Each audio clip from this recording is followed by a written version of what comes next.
Praise the Lord everyone. सबको जय मसीह की। मैं विश्वास करती हूँ कि आप सभी लोग ब्लेस्ड होंगे और सचमुच खुदावन की ग्रेस, उसका मसा आप लोगों के जीवनों में काम करेगा। मैं बिलीव करती हूँ वो मसा जो आज भी लंगड़ों को चलाता है, जो मुर्दों को जिवाता है, वही मसाज आप लोगों के जीवनों में आएगा और 1000 गुना फल लेकर आएगा।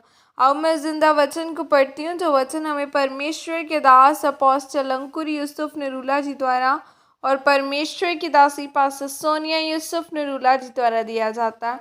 आओ मैं जिंदा वचन को आपके लिए पढ़ती हूँ। परमेश्वर आपकी नामधराई को दूर करेगा, जैसे कि पवित्र बाइबल यहोशू 5:9 में लिखा है। तब यहोवा ने यहोशू से कहा, तुम्हारी नामधराई जो मिस्रियों में हुई है, उसे मैंने आज दूर किया है। इस कारण उस स्थान का नाम आज के दिन तक गिलगाल पड़ा है। हालेलुया। मेरे प्रियो, जब आप परमेश्वर के साथ वास्तविक रिश्ते में चलते हैं तो वह आपको असली मित्र, मददगार और लोग देता है जो आपको आपके साथ चल सके। अगर आपका जीवन और आपका रिश्ता परमेश्वर के साथ उतार चढ़ाव वाला है या कम विश्वास वाला है, तो आपके आसपास के लोगों का जीवन भी वैसा ही होगा। अगर कुछ लोग परमेश्वर के साथ खेल खेलते हैं, वे कहते हैं कि जब मैं चर्च में हूँ तो मैं एक विश्वासी हूँ, लेकिन जब मैं अपने काम में होता हूँ तो मैं एक व्यापारिक हूँ। मेरा आत्मिक और व्यापारिक जीवन दोनों अलग अलग हैं और मैं अपनी मर्ज़ी से व्यापार कर सकता हूँ, जिसमें मुझे थोड़ा सा झूठ और हेरा फेरी करनी पड़ती है।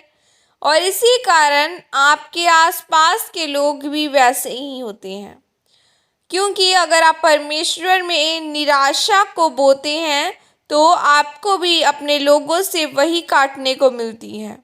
आप जो कुछ भी परमेश्वर के साथ करते हैं उसका बदला आपको आसपास के लोगों से मिलता है।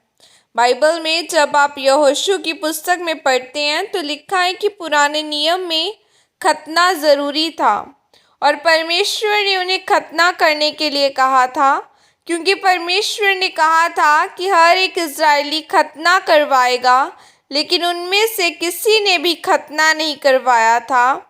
क्योंकि जब इज़राइली मिस्र देश से निकले तो वह कहते थे कि क्या फ़ायदा इनका यहोवा के पास जाने का, यह तो अभी भी जंगलों में धक्के खा रहे हैं, जिसके कारण मिस्र में अभी भी उसकी नामधराई थी।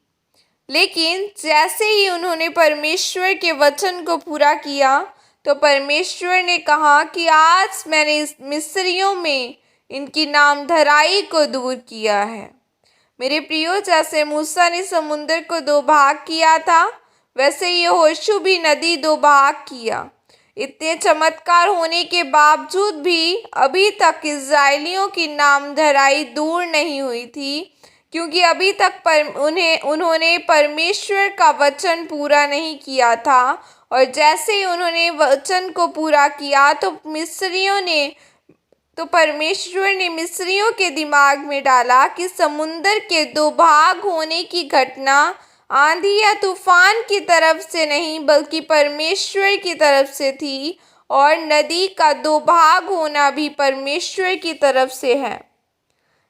तब उनका मन बदला और उन्होंने परमेश्वर की महिमा को और परमेश्वर की स्तुति हो, यहोवा की स्तुति हो, और परमेश्वर ने उनकी नामधराई को दूर किया। मेरे प्रियो, जैसे ही आप परमेश्वर की आज्ञाओं को मानना शुरू करते हैं, जो लोग आपकी निंदा करने वाले होते हैं या पीछे खींचने वाले होते हैं, फिर एक दिन वह मानते हैं कि हाँ, आप सही हैं और आप परमेश्वर की संतान हैं और हम भी चर्च जाना चाहते हैं। इसीलिए मेरे प्रियो, आपको परमेश्वर के साथ चलना और बढ़ना है।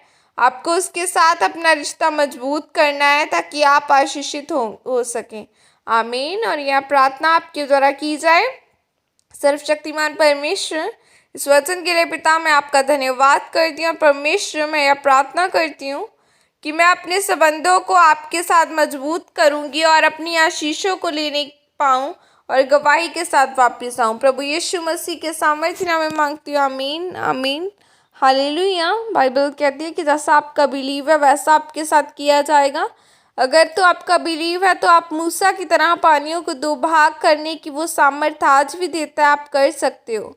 आप अपनी बीमारी से जीत ले सकते हो अगर आपका विश्वास है, क्योंकि आपको वचन अंगीकार करते रहना अपनी लाइफ के ऊपर कि वचन क्या कहता है। अगर उसका वचन कहता है कि यीशु मसीह के कोड़े खाने से तुम चंगे हो चुके हो, तो उस वचन पर विश्वास करो कि हाँ मैं चंगा हो चुका हूँ और खुदा सचमुच आपको चंगा करेगा। वो चंगा करने की सामर्थ्य भी रखता है, आज भी रखता है। वो युग ना युग एक सा रहने वाला परमेश्वर है जो कभी नहीं बदलता। बाइबल कहती है कि दुनिया तुम्हें छोड़ सकती है, तेरे अपने तुझे छोड़ के जा सकते हैं, एक दूध पिलाती माँ भी अपने बच्चे को छोड़ सकती है, लेकिन मैं तुझे कभी अनाथ और अकेला न छोड़ूंगा।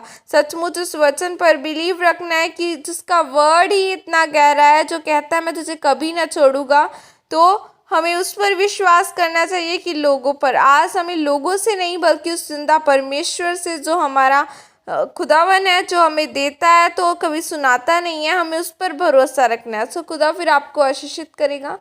God bless you all. Praise the Lord. जय मसीह की सबको।